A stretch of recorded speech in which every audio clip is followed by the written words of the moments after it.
Rota 66. Toda vez que alguém é escolhido nesse mundo, a gente sempre imagina que a pessoa é escolhida porque ela tem assim um valor especial acima dos outros.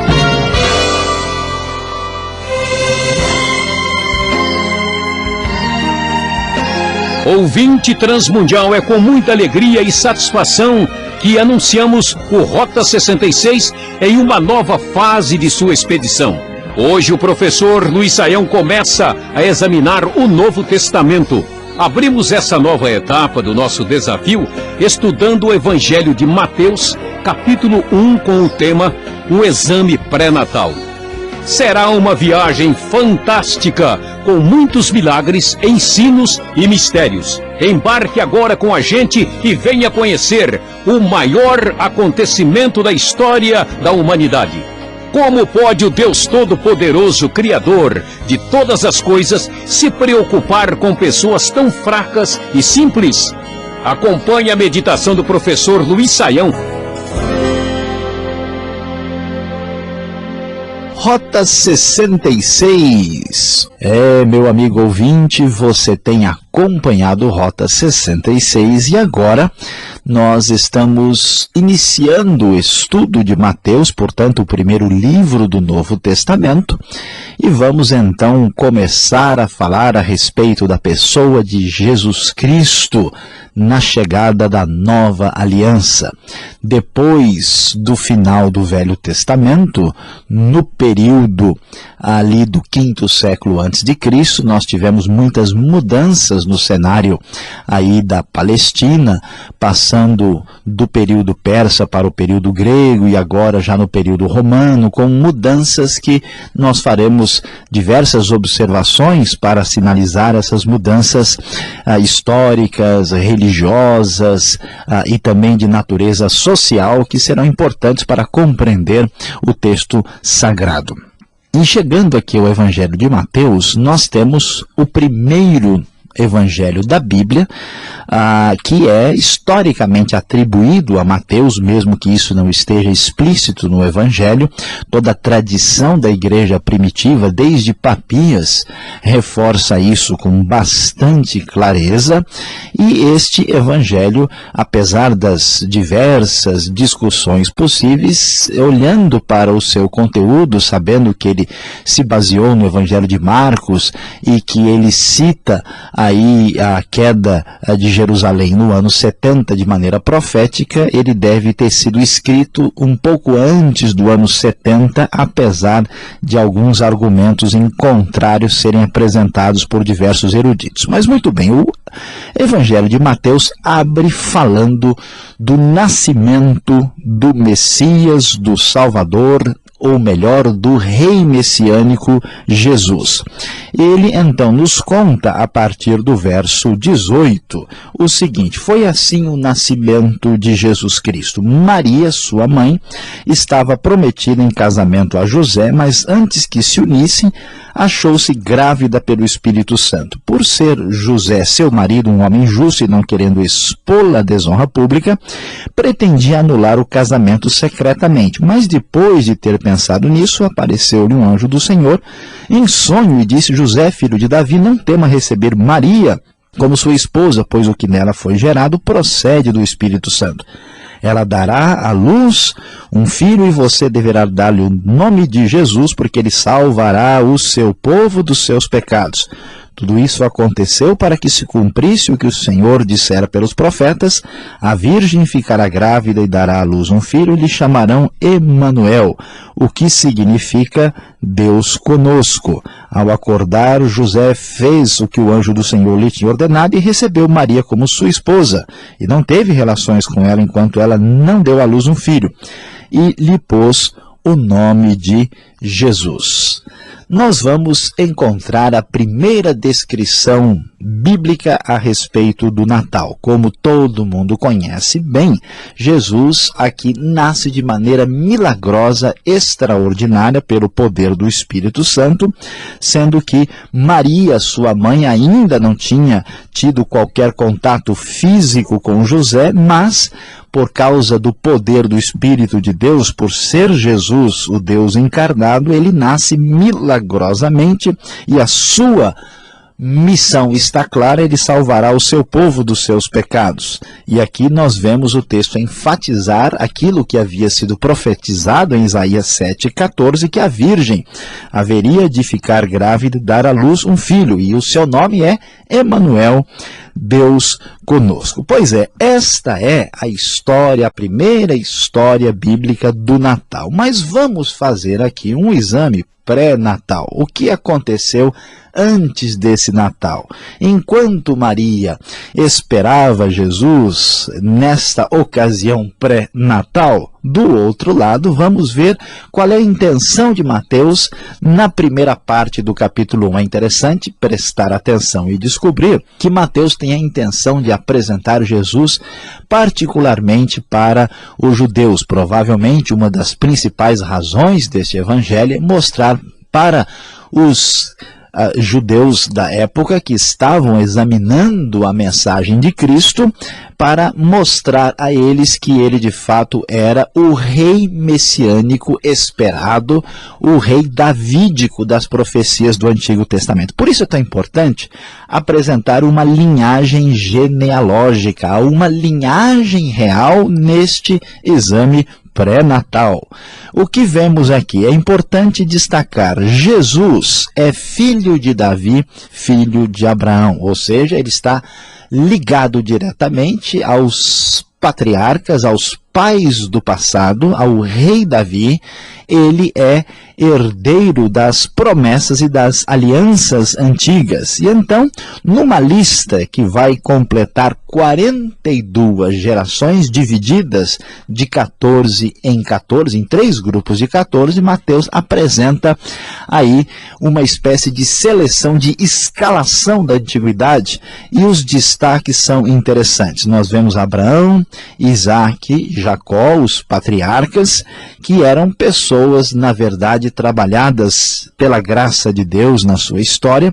E o que vai impressionar não é só o fato de Jesus ser descendente de Abraão, Jesus ser descendente de Davi, ele ser oficialmente alguém que está na linhagem genealógica, que pode ser o herdeiro desse trono, o rei messiânico, mas também as pessoas que aparecem selecionadas nessa genealogia vai mostrar o que há de mais importante neste exame pré-natal. Veja quantas destas pessoas seriam pessoas, vamos assim dizer, indignas, sem valor, sem mérito algum.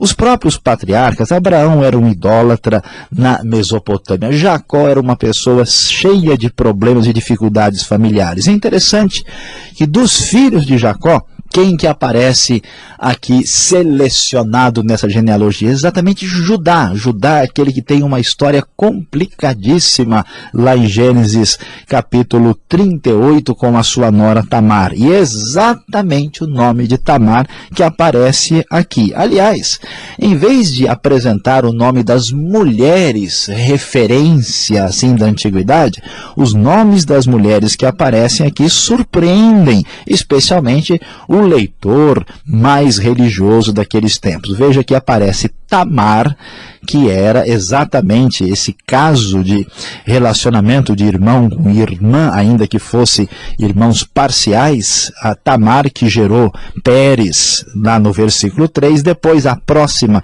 que aparece é exatamente Raabe, que é a ex-prostituta de Jericó.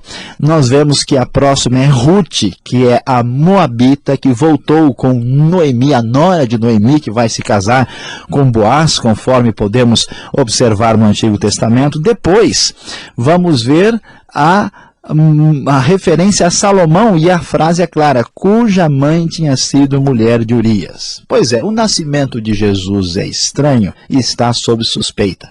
Parece que ele não é legítimo. Afinal de contas, José é ou não é o pai? Pois é, das mulheres do passado e dos nascimentos que elas geraram também, várias poderiam ser, vamos assim dizer, não legítimos também. Mateus estabelece essa conexão e mostra que a graça de Deus nesta história trabalhou na vida dessas mulheres, que eram ou mulheres com problemas de vida muito sérios, ou estrangeiras e pagãs, ou vítimas de uma situação terrível de relacionamento equivocado com pessoas do passado que tinha, vamos assim dizer, manchado a história de Israel. Pois é, mas através da ação poderosa da graça de Deus, essa história da linhagem real nos apresenta um diagnóstico, uma avaliação bem diferente do nosso exame pré-natal.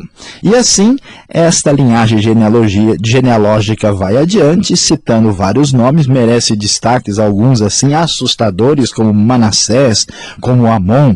A referência ao exílio da Babilônia também aparece aqui, até chegarmos então a José, marido de Maria, da qual nasceu Jesus, que é chamado o Cristo. Pois é, meu querido, meu amigo ouvinte, aqui nós temos a história do primeiro Natal e avaliamos toda a genealogia nessa espécie de diagnóstico pré-natal. E essa história extraordinária vai nos mostrar que Deus cumpre as suas promessas do passado, que a sua aliança feita com o seu povo está sustentada e que aqui Jesus vem cumprir as expectativas do Antigo Testamento, e o primeiro Natal significa o cumprimento da promessa divina dos tempos antigos. Mas mais do que isso, mais do que todos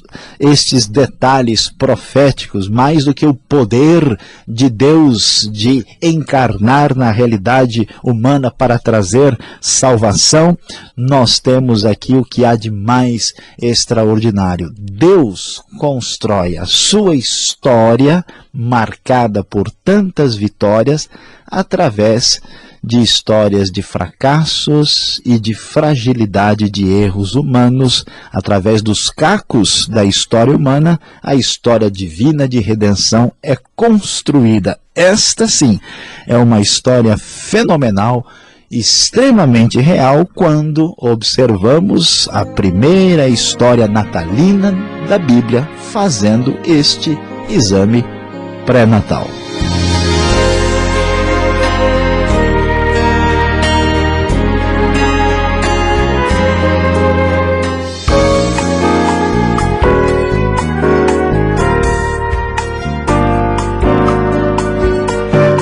Você está acompanhando Mateus capítulo 1 aqui no Rota 66, uma nova trilha, rumo agora no Novo Testamento, fazendo agora as perguntas ao professor Luiz Saião sobre o primeiro evangelho, o evangelho de Mateus. Professor, quem é Mateus?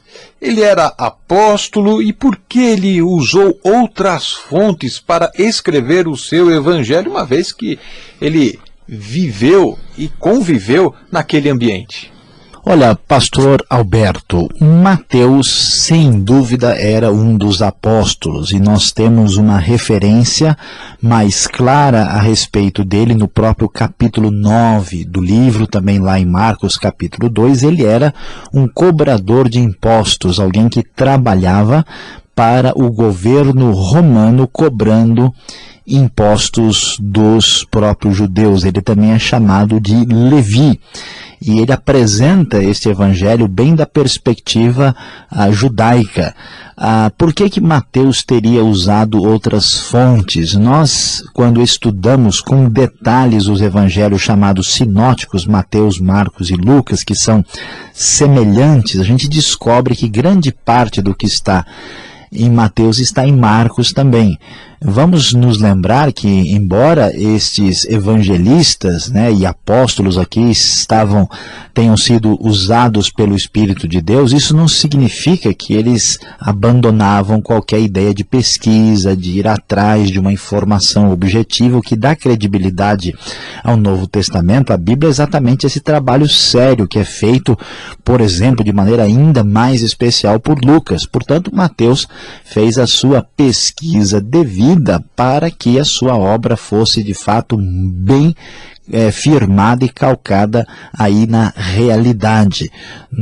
Há uma discussão se esse evangelho foi escrito originalmente em aramaico ou em outra língua, por algumas referências, língua semítica, aramaico ou hebraico, né? Mas nós não temos uma resposta definitiva sobre isso. O que importa é que a palavra ela é verdadeira e foi escrita exatamente para mostrar aos judeus que o seu Messias prometido havia chegado. Eu sei que é uma pergunta até repetitiva, mas o que significa o nome Jesus Cristo, que é a primeira frase no Evangelho de Mateus? Afinal, ele é filho de José, filho de Maria, ou Davi, ou mesmo Abraão, como aparece aqui no texto? É interessante a pergunta, pastor Alberto. Jesus é o nome do nosso Salvador. A palavra Jesus significa que Javé ou Jeová, né, é salvação. Quer dizer que ele é o Salvador. Agora, esse Jesus tem um título. O título é Cristo. Christos, que significa ungido. Cristo é a palavra grega para a palavra hebraica Mashiach, Messias. A maneira de dizer Messias em grego é Cristo, e Messias quer dizer o quê? Ungido. Então Jesus Cristo significa Jesus, isto é, o Salvador, que é o Messias. Ele é filho de Maria, não é filho carnal de José, ele é filho legal de José. Mas ele é chamado também de filho de Davi, de filho de Abraão, no sentido de ser descendente de Davi e de Abraão, e não filho no sentido literal do termo. Olha, o Novo Testamento é milagre atrás de milagre, são várias manifestações do Espírito Santo de Deus. Agora, como podemos acreditar que Jesus nasceu de uma virgem? E qual a relevância deste fato para a nossa fé? Pois é, pastor Alberto, aqui a gente chega numa situação que nós precisamos entender o que a Bíblia está querendo dizer, né? Porque a Bíblia parte do pressuposto claro que Deus, o grande Deus que criou o mundo, é capaz de interferir nesse mundo e fazer milagres nesse mundo. Então, se alguém acredita que Deus criou todo o universo e acha que ele não pode interferir em um momento da história, isso é muito estranho, porque é muito mais fácil, né, fazer uma criança nascer de alguém virgem do que criar o universo todo. Pois então, com esse pressuposto, com esse ponto de partida, a Bíblia diz expressamente, olha, Jesus nasceu de uma virgem. Como entender isso? Não dá para entender, porque é um milagre, isso vai além da nossa compreensão. Não há como explicar isso naturalmente pelas leis da razão. E por que isso aparece aqui? Primeiro, a gente observa que isso tem a ver com o cumprimento da profecia de Isaías 7. E, em segundo lugar, e mais importante, é que Jesus era alguém que iria nascer sem a herança pecaminosa. A Bíblia diz que ele não nasceu de semente humana. Ele não nasceu de uma herança do pecado de Adão. Portanto, Deus milagrosamente impede, né, que ele seja atingido pela herança de Maria. Ele é concebido pelo Espírito Santo, porque diferentemente de todos nós, Jesus nasceu sem pecado, sendo Deus homem. Para que isso fique bem claro, o seu nascimento foi diferente, foi um nascimento milagroso. Caso tivesse sido diferente, pastor Alberto, qualquer pessoa diria o seguinte: imagina, o sujeito ele nasceu como todo mundo, imagina que ele vai ser aquilo que a gente está dizendo que ele é. Por isso, o nascimento virginal é muito importante e precisa ser devidamente explicado. Agora, professor, como entender a atitude de José? Ele agiu corretamente diante daquela situação? Olha, pastor Alberto, a gente, ao falar sobre esse assunto, a gente tem que ir com um certo cuidado. Primeiro, temos que explicar o que está acontecendo aqui. O mundo antigo, no tempo de Jesus na Palestina, não era como o tempo de hoje. Quando a pessoa namora, conhece, daqui a pouco casa, o casamento acontece num dia. Não, havia uma espécie de compromisso de noivado quando as pessoas ainda não eram assim plenamente casadas, mas vamos assim dizer, já estavam comprometidas. Para fazer mais ou menos uma comparação, é como se alguém, por exemplo, tivesse assim se casado no civil, mas ainda vai ter o casamento lá na igreja para sacramentar a coisa, assim, uma comparação pobre, assim, só para a pessoa ter uma espécie de ideia de como é que a coisa acontecia. Então, para todos os efeitos, José e Maria já estavam, assim, vamos assim dizer, casados. No entanto, o texto deixa claro que eles não tinham tido nenhum tipo de contato físico. José, quando ele percebeu, ele imaginou a coisa, parece que está complicada. Ele entendeu aquilo que qualquer pessoa entenderia. Então, sob intervenção divina, ele descobriu que aquilo era um plano especial de Deus. Então, o que ele fez? Ele manteve-se aí quieto, seguro, e assumiu aquela situação. José tornou-se, por isso que lá em Lucas 3 vai ser dito que ele era, como se pensava, pai de Jesus. Ele assumiu Jesus. Há umas tradições antigas da igreja que sugerem que ele já era mais velho e que Maria era mais nova, que por isso ele desaparece do evangelho, que ele teria morrido antes, tal. Mas essas coisas não estão assim definitivamente comprovadas no texto. Nós não podemos jamais pensar em criticar José, porque a sua atitude foi extremamente bondosa e compreensiva para com o possível constrangimento social que Maria viesse a sofrer. Bom, já que falamos de José, vamos falar de Maria. Por que Maria é escolhida? Há alguma razão especial, espiritual nesta situação? Olha, pastor Alberto, essa pergunta é muito interessante, até porque toda vez que alguém é escolhido nesse mundo, a gente sempre imagina que a pessoa é escolhida porque ela tem assim um valor especial acima dos outros. Pois é, essa ideia é uma das ideias que a Bíblia mais desmistifica. O que a Bíblia vai dizer para nós? Veja que a linhagem do pessoal que acompanha esse exame pré-natal aqui, a gente vai ver que todo mundo que entrou aí só entrou por causa da graça e da misericórdia e da bondade de Deus. Então Maria não é apresentada nem aqui nem em outro lugar como uma pessoa especialmente cheia de mérito. Ela é agraciada por Deus, é a bondade de Deus que a escolhe. Tanto é que ela vai estranhar essa escolha. Vai, escuta, mas o que eu fiz para merecer isso? Eu não tenho nada a ver com essa história. Não dá para entender por que eu estou aqui.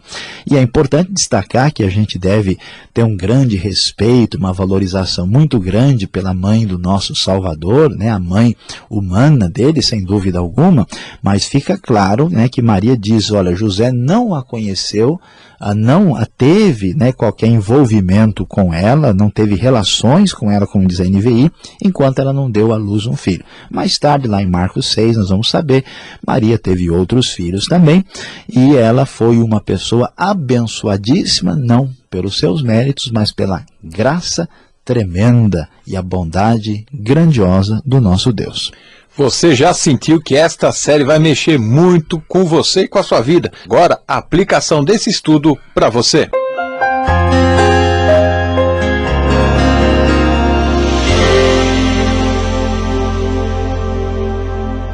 No Rota 66 de hoje, nós iniciamos o nosso estudo no Evangelho de Mateus. Estudamos o capítulo de número 1 e o nosso tema foi um exame pré-natal.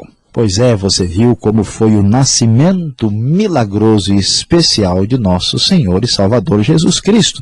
E nós fizemos este exame pré-natal, vendo o que aconteceu antes desse nascimento tão especial, vendo a genealogia de Jesus desde Abraão até chegar ao nascimento de Jesus, filho de Maria.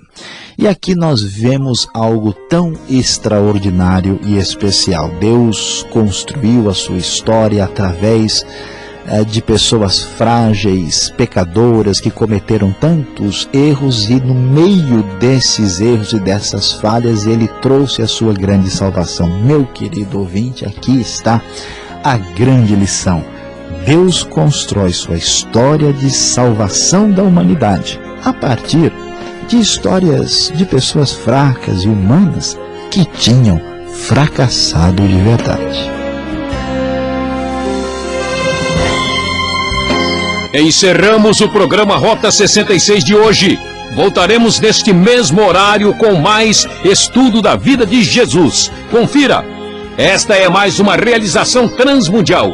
Acesse o site transmundial.com.br.